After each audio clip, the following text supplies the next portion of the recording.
And here we are.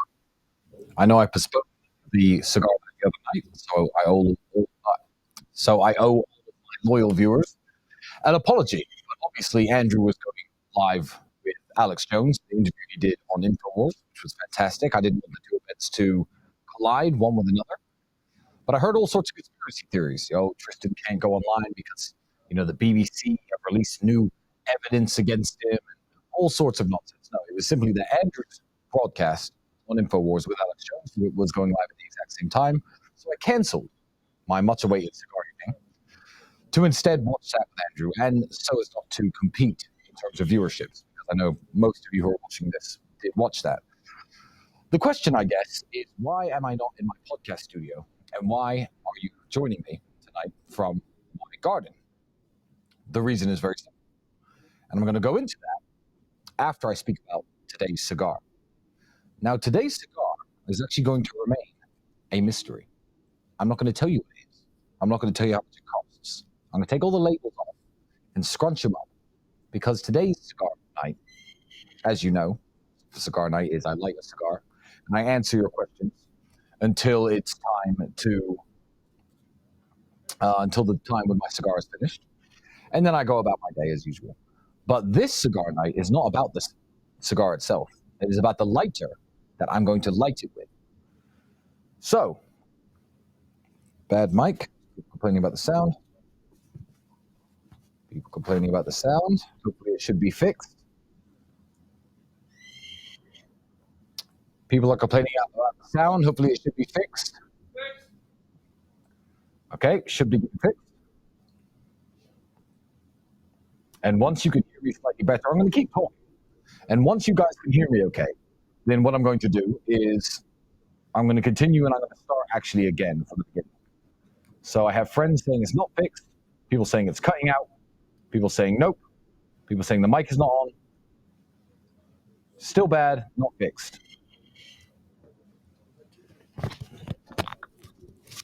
Technical issues.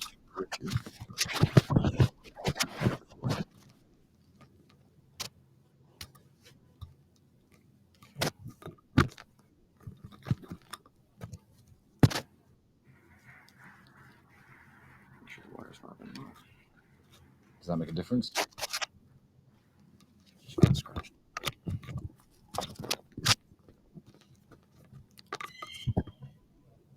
People are saying sounds fine now. Did you do something in there? I'm going to keep talking into this while you're messing around with it, and hopefully someone's going to be able to hear it. Mic is good. Buy a 10 grand mic. My guys have unlimited budget.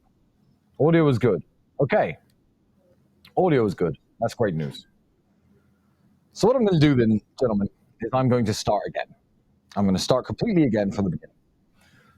So first and foremost, I would like to apologize for canceling my cigar night that was due to air 2 days ago.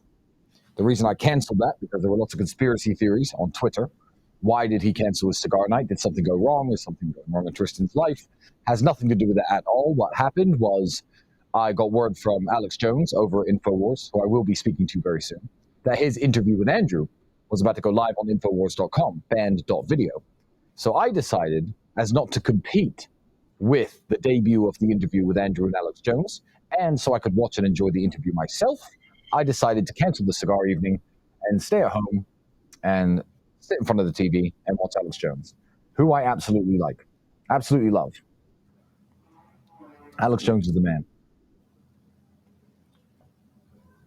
Everyone's spamming broken mic, but people are also replying to the things that I had to say. So I'm going to take the mic out of my pocket, because when it was out of my pocket, people didn't complain so much. So maybe there's some magic in that. Okay, so anyway, enough people can hear me, you can hear me okay.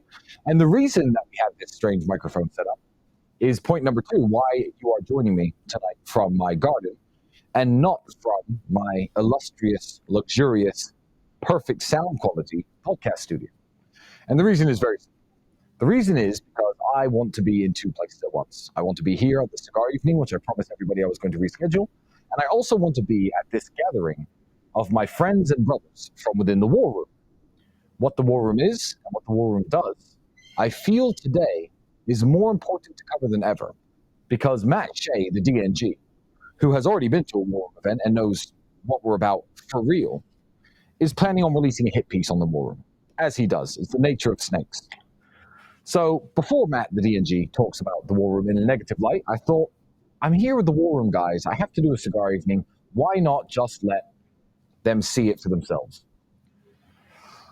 As you know with cigar nights, the way they typically work is this. I tell you about a cigar. I tell you about its quality, how it was rolled, where it's from, the flavorings of it. And then I light the cigar with a standard cigar lighter. And by the time the cigar is over, the cigar night's done, I go about my business and I'm finished answering your questions and bringing up the topics that you want to hear me speak about. However, today, this cigar, which is a fantastic cigar, has no wrapper, has no paper on it, so you can't identify exactly what the cigar is because the cigar night isn't about the cigar. You see, the cigar is not the main character of the cigar night. What is, however, is the lighter. I recently purchased a lighter. You can check the price yourself because the price varies from different countries. Made by DuPont.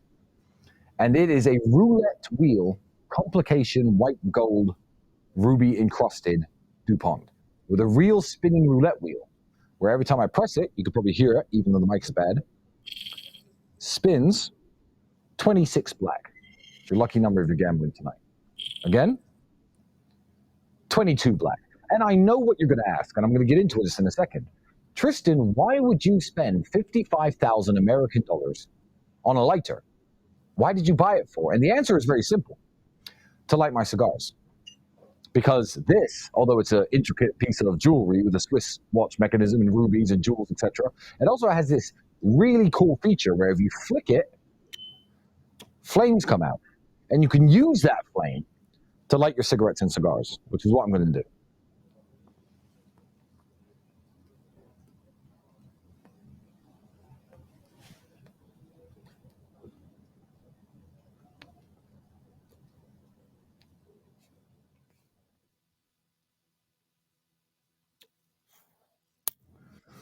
What an incredible invention. It's certainly worth $55,000. I mean, if you were to offer a caveman this level of technology, roulette wheel, the caveman would know how to gamble. Gambling is haram, don't gamble. But the technology to make fire from your bare hands, the caveman would think it was worth $55,000 or whatever the equivalent currency was at that time. But today, everybody thinks, oh no, you can get plastic lighters. You don't need a $55,000 cigar lighter, but they're wrong.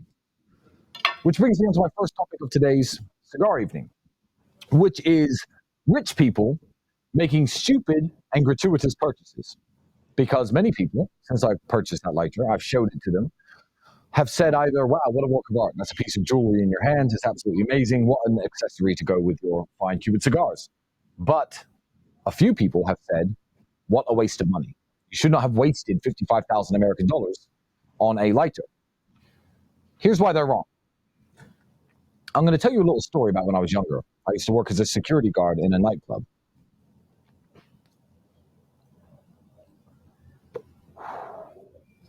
And I used to see rich people, or people with money to waste, go into that nightclub when I was making £100 a day, and they used to spend money on drinks and champagne upwards of 10, 20, 30,000 pounds. You know how people do it in London. I'm still having microphone complaints, Bailey.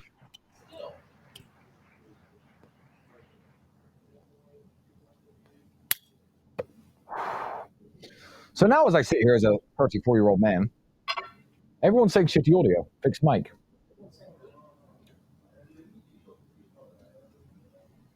Mic's okay, roll with it. Some people are saying it's okay. Look, guys, the sound isn't as good, but I'm outside for a reason. Sound is muffled, allegedly.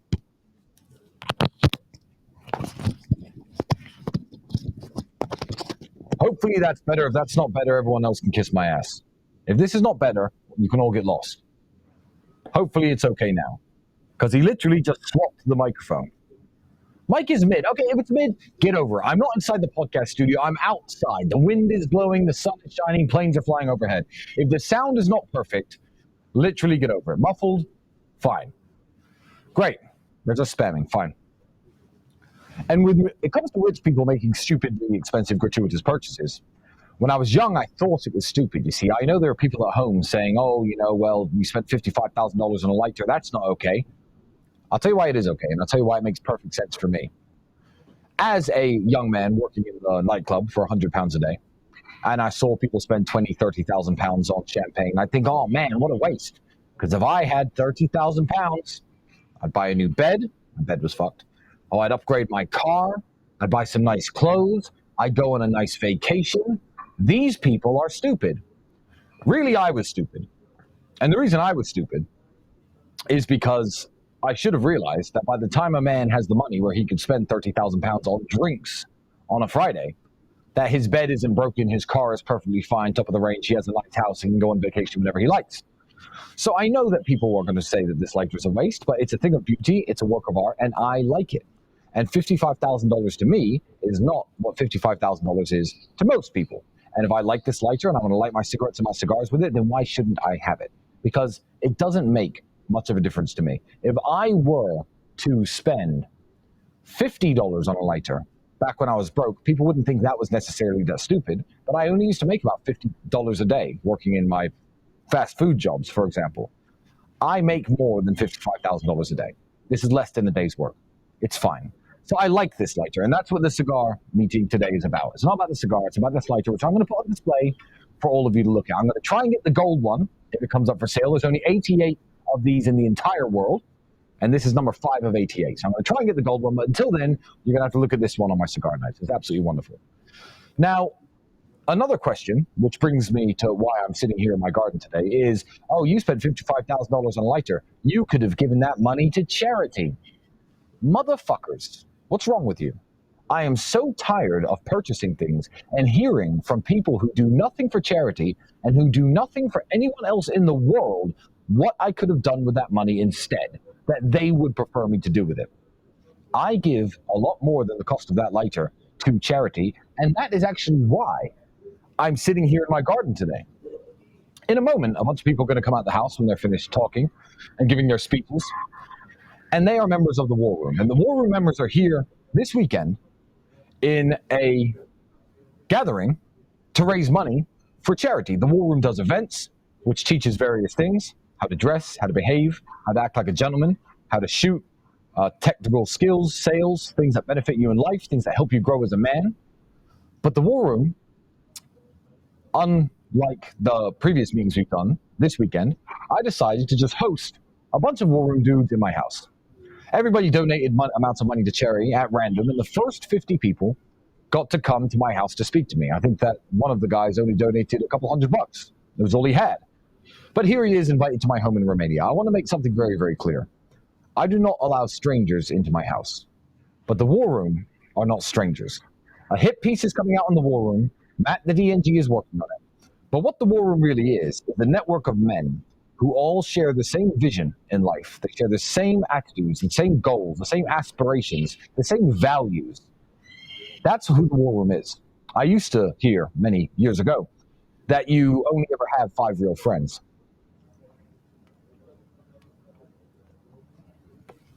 And I believed it.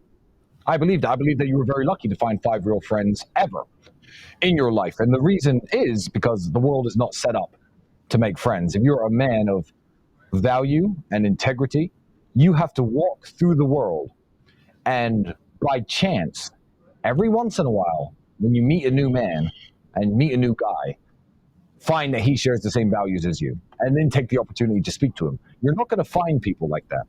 So I had very few friends most of my life, and a lot of you will probably find yourself with fewer than 5 real friends right now where you are. I have more than 100 friends. 100 men I could trust with my daughter, with my money, with business. I could let them borrow my cars. That's because these men I met from within the War Room. People ask me questions like, how did you and Justin Waller meet? Everyone loves Justin Waller. He's becoming more prominent on the internet. He's a big voice. And everyone's like, oh, you're friends with Justin Waller. Where did you meet him? Justin Waller joined the War Room, and now he is one of my best friends. And I have many friends, some I can name, some I cannot, who I've made friends because they've joined this organization. So the War Room is absolutely wonderful. Male relationships, platonic male friendships, are something that's lacking in this world today. It's something that the Matrix and the mass media try to belittle.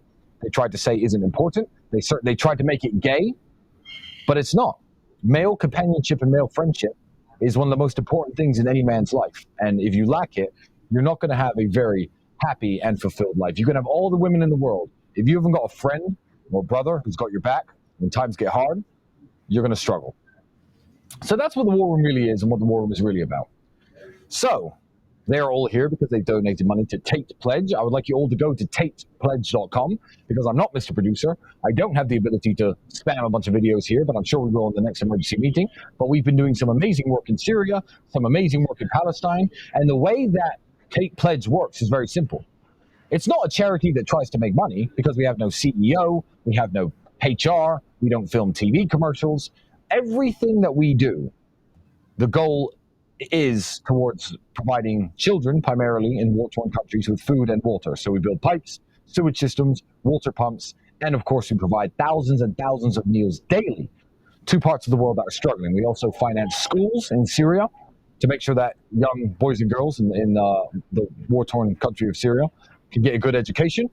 And the good thing about Tate Pledge is, because I'm so fucking rich, when these gentlemen who are here at my house donate money to Tate Pledge, all of the money, all of it, goes to the people on the ground. Obviously, the people take, there's a very small salary paid to the workers who actually go into sourcing the food, the teachers who go into, running the school, and everything else goes straight to the people who need it the most. So it's probably the most efficient charity in the world because I'm just a rich man trying to give back, trying to help people. When you donate money to Oxfam with their expensive TV commercials and their CEO who makes $6 million a year or something crazy, how much of that money do you actually think goes to the people who are hungry, the people who are starving? Let me tell you something. What shocked me when I started this charity project 2 years ago was this.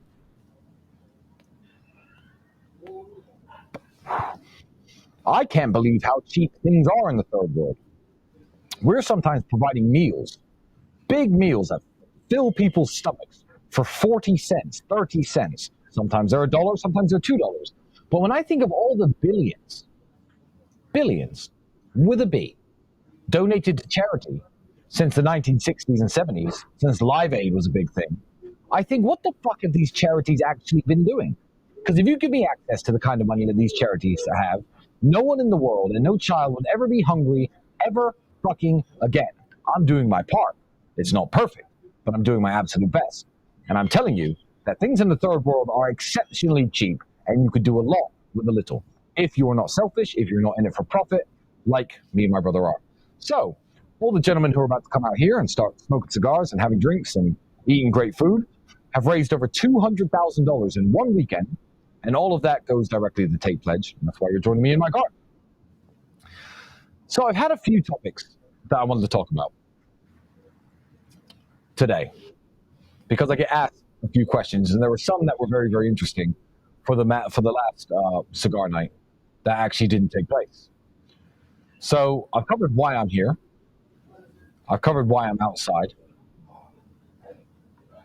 But we're going to get into the meat of the cigar night. Now, everyone obviously watched me trounce Andrew in a race on the streets. If you haven't seen it, go to rumble.com/TateConfidential. Me and Andrew engaged in a race where he took his $660,000 McLaren 765 LT. There's only about 800 of those in the world. The Romanian authorities, TCOT, have one of mine. I'm going to talk about them at the end of this podcast. And I was driving, of course, my 1979 Lada 1500, and I won the race. How did I win the race? Everyone asks me, Tristan, why do you drive that Lada around? I think some of you get it. If you're from Eastern Europe, if you're from Romania, Russia, Ukraine, Moldova, Belarus, you understand the comedic value of driving a Lada around. But a lot of people in the world don't get it. So why do I drive a 1979 era communist Soviet Union built piece of shit car? I'm going to tell you why I do it. One, because I have every other car in the world, and I think it's special. And I'm going to tell you the reasons why it is special. Here's what you have to understand about business. Business works because of competition. That's the way the economy works in capitalism. This cigar, bad example. You'll laugh at me if you know why. This laptop is made by Apple. Apple is a company in California.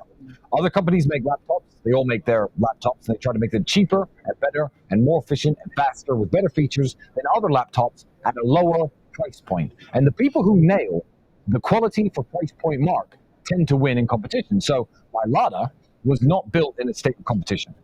Ford, Hyundai, Honda, BMW, Audi, Today in the car market, they're all competing one against each other. McLaren, they want to make a car that's faster, better, the best features, at the lowest possible price point so people can actually afford to buy it.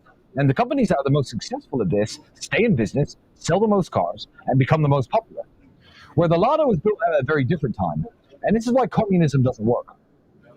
It was built in the Soviet Union. And the Soviet Union worked something like this. Okay, I'm the government who owns everything. There's no private companies. There's no private industry. I am the government. Our people need cars to drive. Propose to me some designs. Well, comrade, this is called a Lada. I can build these at the factory that's owned by the government, and it drives and it moves. Okay, good. That's a car. Make Ladas. The people in Russia drive Ladas. No choice, no competition, no foreign imports. That's the way it works. So it's actually a time capsule. I'm sitting next to it right here. It's right here in front of me. It's actually a time capsule to a completely different time in human history and civilization, which I don't think we're ever going to see ever again unless North Korea start producing motor vehicles, which they probably won't. So I like the Lada. I think it's very special. I think it's very unique, and that is the reason I drive it. I also drive it because I like it, and if you don't like it, then you could fuck off. But that brings me into competition, because competition is super important. And that is another aspect of the war room that people don't understand. Men need other men to compete against. The reason Ferraris and McLarens and Aston Martins are so fantastic is because these three companies are competing one against the other to provide the best, fastest possible car, the best product. You yourself need something to measure yourself against and somebody to compete against to become the best version of yourself. I will tell you right now, as rich as I am currently not the richest man in my house. There is a man here who is richer than me. He is a member of the war room. That makes me strive and want to be more successful. Yesterday, everybody here was doing some boxing. Of course, when Matt Shea partook in war room boxing, he was, oh no, he punched me in the face. This is assault. Why does he want to do this? We compete in boxing because the ability to be violent and to protect your friends and your family and your loved one and your possessions is integral to being a man. And some people did much better because some are experienced boxers and experienced fighters, and some are not. And those who are not today are promising us, as their group of friends, as their group of brothers, that they are going to do better in themselves. They're going to train harder. And when I see them again, they're going to do better. We have people who are striving in business, people who are inspired by me, people who are inspired by the guy who's here who's richer than me. I'm not going to say his name. And a few of the other people who are like, I'm going to be at the point you are if you give me. And if he's not, at him. Holding yourself accountable and competing with other men is super important to being an optimum man, an optimum human being, which is why McLarens are technically better than Ladas. See how I keto roped it back in. Skill. So competition between men is super important. That is another aspect of what we do in the war room. So these men's donations, how much they individually get pledged have not been made public, but the top 10 donors have been congratulated. The top 5 are going to have people on the ground and personalized thank yous for the financial contributions they made and the meals they provided, because it lifts the heart. It makes people feel good. So, and the other people in the room are thinking, okay, well, I came here, I didn't donate that much money, but next time we run a fundraiser like this, we can expect to raise $250,000. $250,000 in a weekend to feed starving children. But that's not what people want to say about me, is it? That's not what the media want to say about me. So I'm going to talk about the main topic of today's cigar night, because I'm only going to be online for about 35, 40 minutes. It's not going to be as long as many of my others. I'm going to get to your super chats at the end. The big bombshell has dropped, ladies and gentlemen. If you trust the BBC, I'm going to tell you they actually got something right. The BBC got access to the case file, the indictment that was submitted to judges to say these men are human traffickers and these men are guilty. Now, this is a bombshell, ladies and gentlemen, and the BBC actually reported factually. So you would think, after 1.5 years of investigating me, after spying on me and following me for 6 months, after locking me in a prison cell for 3 months, after going through every electronic device I have ever owned, after searching every property that I have ever had, after talking to every girl who I have ever made love with, they have completed this indictment to show the judge that I'm a human trafficker, and the BBC have got their hands on it. And the BBC are leaking information from the file. So given the millions of dollars spent, millions spent trying to prove I am something I'm not, given the massive amounts of human resources used to try to prove that I'm a human trafficker, the indictment says, the bombshell, the worst thing the BBC could possibly find, because believe me, they want to find the worst thing, is that I once referred to my girlfriend as a slave. Think about that. BBC, if you're listening, that isn't the bombshell that you think it is. If I were a left-wing political pundit and a social justice warrior and somebody who used virtue signaling like you all do when you cover up pedophiles and sex offenders like Hugh Edwards, if I were like you and you found a message of me saying to my ex-girlfriend, "You're my slave," you could probably leak that and get me fired from a job at the BBC. But let me tell you something. I did write that. All of my WhatsApp conversations for my last 4 years were read in fine detail by the authorities to try to prove that I'm a human trafficker, okay? I did in fact write that my ex-girlfriend was my slave. Now, here's the important takeaways from that. Can you imagine what should be in this case file? If I am the man they say I am, there should be chains, dungeons, handcuffs, urine-stained mattresses, messages saying, "Bitch, get back out on the street," me selling people, transactions, "I'll meet you here, I have 3 girls for sale," proof anyone traveled anywhere, me physically moving people from one place to another.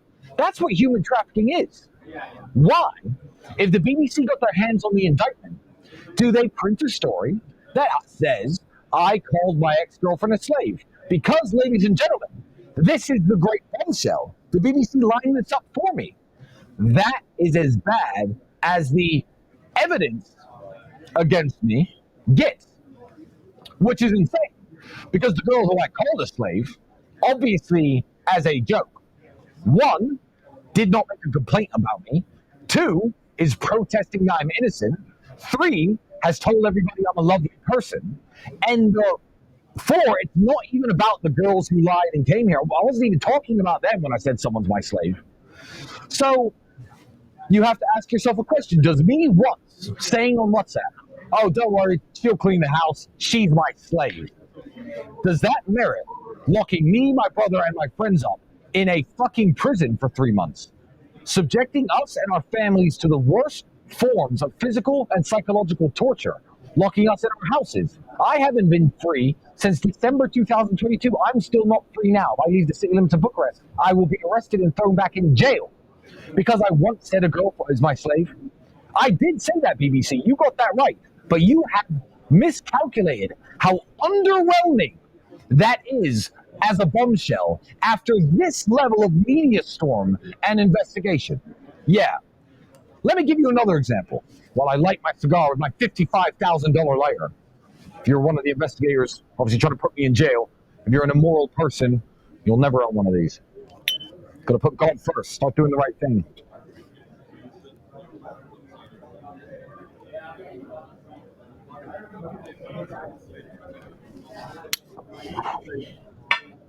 I had a conversation 1 week ago with the mother of my daughter. She sent me an image of my daughter drawing with crayons on the walls of the house. And I said, "Ha, I'll kill her when I get home." Now, I did say that. Cut it up, take it out of context as much as you like, spread it around the world. Because I said that, would you think it was prudent to spend millions of dollars investigating me for potentially being a homicidal child murderer? Would you think it prudent to take me and my brother and my friends and lock us in prison for month after month after month while you investigated the possibility that we run an organized criminal group that conspires to kill children? when no children are harmed, no children are murdered, no crime has ever taken place, but I did say in a message, I'll kill her when I get home. That is exactly the same as what has happened to me, ladies and gentlemen, because the core of the evidence, the piece of evidence that makes me look the worst, is me saying, haha, this girl's my slave. She'll clean the house. She's my slave. Does that mean I enslave people? I am a half-black man. I am a descendant of African-American slaves. Does me making a joke that my ex-girlfriend was my slave mean that I'm in fact a slave owner? You can make up your own minds, ladies and gentlemen. I encourage all of the affiliates and TikTokers out there to cut this argument up and put it out there, because this is the bombshell that the BBC have dropped. I'm going to give you another example of evidence leaked from the case file that's in the news I would like to address. One girl who is friends with another girl. We've all seen, I'm not allowed to talk to these people, and I do not talk to these people. I want to make that perfectly clear. We've all seen the girls online saying, I'm a victim in this case file. I've told the police to take me out. I'm not a victim. This is my friendship group. They're all my friends. No one's human trafficked. Drop the investigation. This is bullshit. Everyone's seen those girls. These are girls in the case file, listed as victims. Everyone's seen them protest my innocence online probably 20, 30 times. They keep doing it. I'm not telling them to. I have no communication with them. But because they care about us and they care about Georgiana, Luana, and the other girls involved in the case, they are actively fighting to get their names removed as victims from the case file. Now, bombshell from the case file. Ready?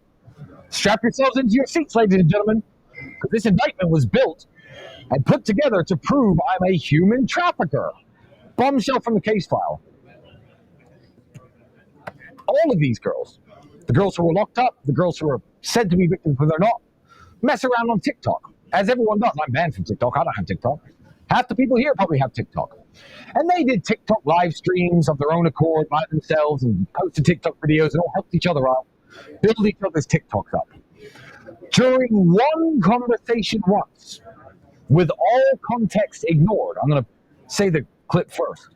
It was said by one girl, if you don't make some TikTok videos this evening, I'm going to throw you off of a balcony. Bombshell. Wow. I guess Tristan Tate is a human trafficker. That is the second bombshell taken from this indictment.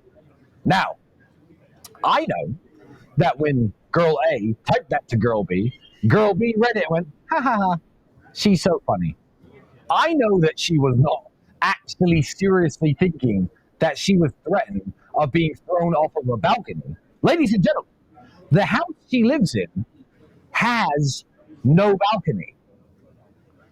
But that, again, is another bombshell from the file. So when the BBC think it's fun to leak tiny bits of information, by the way, the full conversation, which wasn't submitted to the judge in the indictment, they only posted that little one line. Full conversation was, hey, babe, how you doing? Oh, I'm good, babe. How are you doing? I'm fine. I was making TikTok videos today. Yeah, 6 o'clock is the best time to post. Oh, I didn't make any TikTok videos today. Oh, well, haha, you're lazy. If you don't make any, I'll throw you off the balcony. That was the full conversation, by the way, which is in the case files, but not in the indictment, because obviously they're trying to make me look guilty.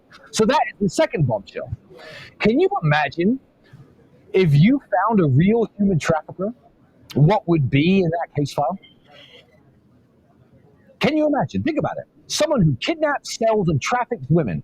What would be in the indictment for the judge to look at? So although the BBC and a bunch of these stupid news organizations, the MSN, the fake news, think they're very clever by leaking these tiny bits of the case to try to make me look guilty, let me explain something to them. You know who else looked at my indictment? Judges. Honorable, stand-up judges. Educated judges who understand law, who understand what a crime is, who definitely understand what a joke is. And every time a prominent Romanian judge has looked at the indictment, at least one of them, if not both of them, have voted to release me and loosen my restrictions. If there was evidence in that indictment that I was actually, in fact, a human trafficker, that would not be the case, and it shouldn't be the case, because human traffickers belong in jail. So, Matt Shea, the DNG, is working on a new hit piece about me. Bombshell from the case file. I called my ex-girlfriend a slave once. Oh my God, lock me up. We'll be there. Amongst the usual, probably fake witnesses, faces blacked out. I'm going to guess there's going to be a bunch of fake screenshots in there.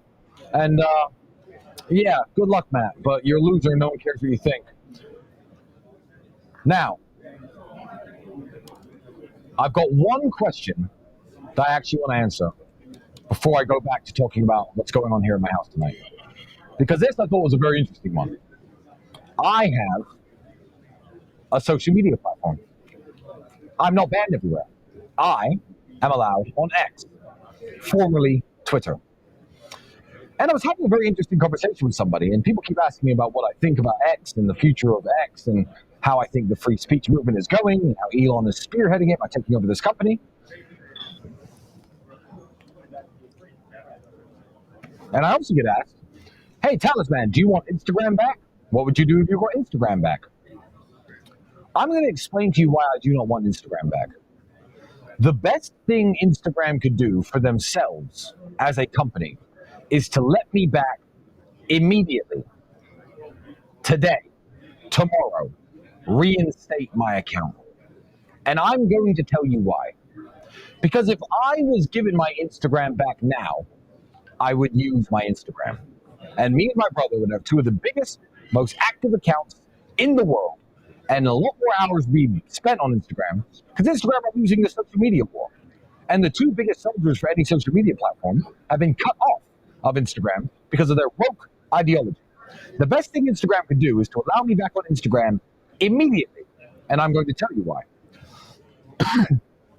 Elon Musk is too smart, and Elon Musk is going to bury Instagram. What do you mean by that, Tristan? What do you mean Elon Musk is too smart? What do you mean he's going to bury Instagram? I'm going to tell you what I mean. He is going to bury Instagram for the simple reason that Elon Musk is Elon Musk. Give me 5 minutes. Before Mark Zuckerberg got into the social media game with Facebook, who was he? He was a guy who built websites. Some guy in college who built websites. Jack from Twitter, that guy from MySpace, forgot his name, Tom. Who were they? Guys who could build websites. And they built these websites. The websites took off. They were some of the first things, I guess, to go viral. Do you have a Facebook profile? Do you? Oh, I do. And they spread around the world. These people making billions of dollars in the process. Billions. But they are just guys who build websites. I have not seen a single thing from any of these men besides their initial websites that has impressed me at all. Remember Mark Zuckerberg's metaverse? How many people use the metaverse? 0. It looked like a cheap, bad graphic World of Warcraft style office simulator. And surprise, surprise, with billions invested in that, it didn't take off. Poor Mark Zuckerberg. Facebook did, because Facebook was, I guess, a relatively new idea. Instagram did, relatively new idea. But these guys are just guys who built a website and in a way got lucky. That's why they will never ever be able to compete with Top E, Space Master, King of the low Earth orbit, Elon Musk. And I'm going to explain to you why. Elon Musk isn't just some dork who built a website. Elon Musk is a killer.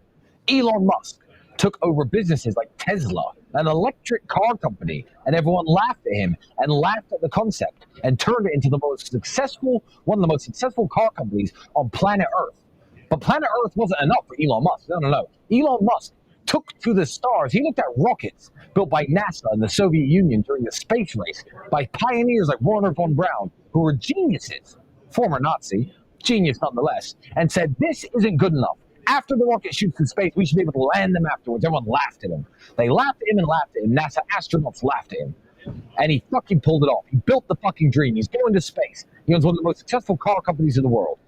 He may even fucking revolutionize transport within cities if the Boring Company takes off. We'll see with his Hyperloop. Absolute killer. He is a monster. So who was Elon Musk before he got into the social media game? Elon Musk was Elon Musk. And now he's taken over a social media platform. This isn't some dork who built a site. This is arguably the smartest man on the planet. Because I believe intellect alone isn't enough. I believe intellect applied proves intelligence. Oh, this kid has an IQ of 170. Great. What have they done? Nothing. Stephen Hawking hated people bragging about their IQ. I don't even know what Elon Musk's IQ is. I imagine it's high enough. But he has applied intellect and become the most successful man on earth. You can't argue with results. If you knew better, you do better. Elon Musk is the smartest man alive, as far as I'm concerned. And he now runs X. Let me tell you something. Instagram for banning me. YouTube. All of you people for banning me. I think your time is limited. Because I think you've been a little cage of chickens running around pecking at each other, and a lion has just been released into your chicken coop. And I think you are done. I think you are finished. So I will say it one more time to the social media platforms who thought it was a great idea to ban me for trying to motivate young men and for doing car reviews and dressing in nice suits.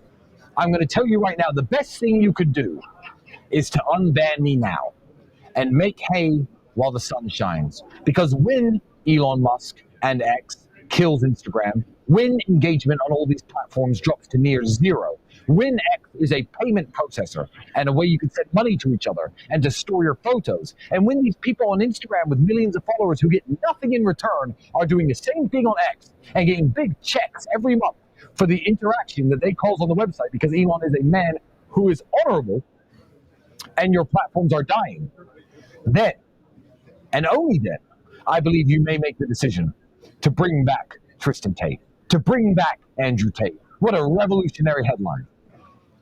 Tristan and Andrew Tate back on Instagram. And if you do it too late, when X is already burying your profile, I'm going to upload a picture of Elon saying Elon owns this platform. Go to x.com. So now it's your chance, social media companies of the world.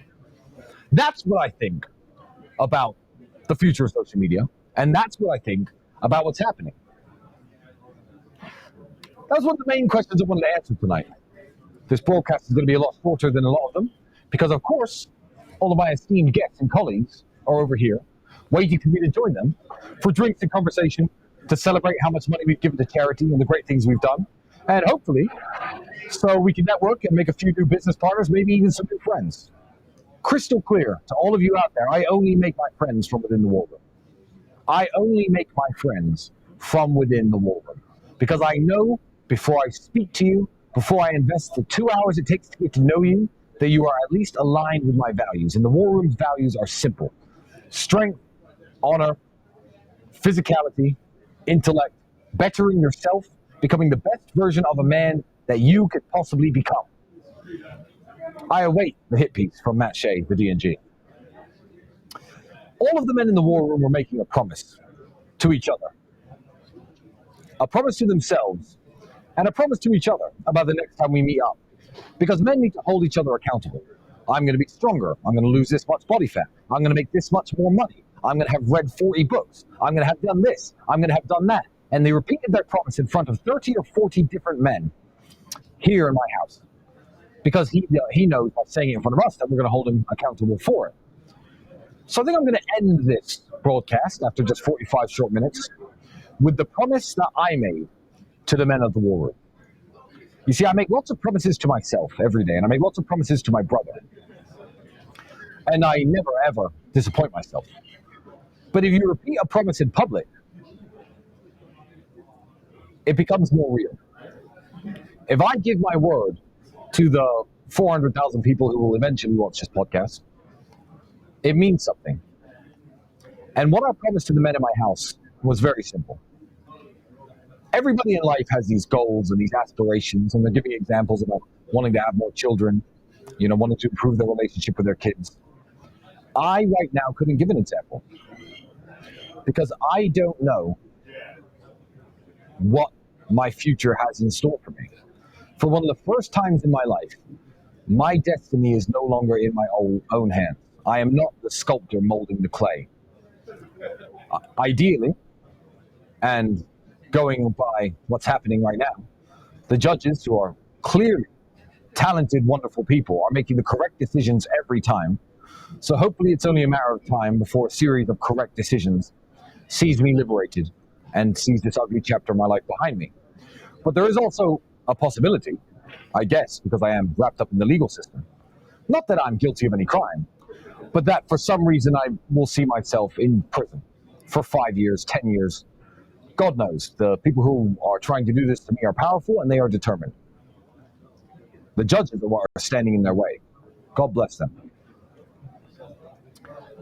Here's my promise that I made to the War Room, and I'm going to make the same promise to all of you, my friends and fans who join me on these wonderful cigar evenings. My promise is this. No matter what they do to me, I will never, ever, ever break down crying like some other prominent masculinity coaches and male mentors out there in the world who cry like babies all the time when they're asked hard questions or when they go through hard times. I will never mentally break. I will never become an alcohol or a drug addict. I will never go to a therapist. I will never say I have depression. I will never apologize for anything I've ever said, and I will never apologize for anything I've ever done, because the Lord knows I've broken no laws and committed no crimes. I will never apologize for being who I am. I find it very strange that when somebody has a sexual deviation, or they say that they're transgender, they can say, I was born this way, and they instantly get let off the hook for anything wrong they do. I have done nothing wrong. But this is a quote from Ice Cube, actually, in his interview with Tucker Carlson. He said, you know what, I was born this way too. And I feel that. That's who I am. I am Tristan Tate. I will never break down. I will never falter. I will never apologize. I will never stop talking to you. I will never go offline. I will never stop streaming on Rumble. I will never stop posting my opinions on X. I'm going to continue to talk and continue to be me, and I will never, ever, ever let them mentally break me or let them mentally upset me. To the people who are trying to do this to me, you will never, ever, ever get to me. I will go to jail for the rest of my life with my chin held high and a smile on my face, because I know I'm innocent. Most of the world knows I'm innocent, and I know who I am. So that's my promise to the world. You can always count on me. And for all of you out there who send me nice messages all the time saying, I look up to you like a bigger brother, I look up to you like a father, for some of the younger guys, I'm always going to be here for you. They're going to have to kill me to stop me. Good night.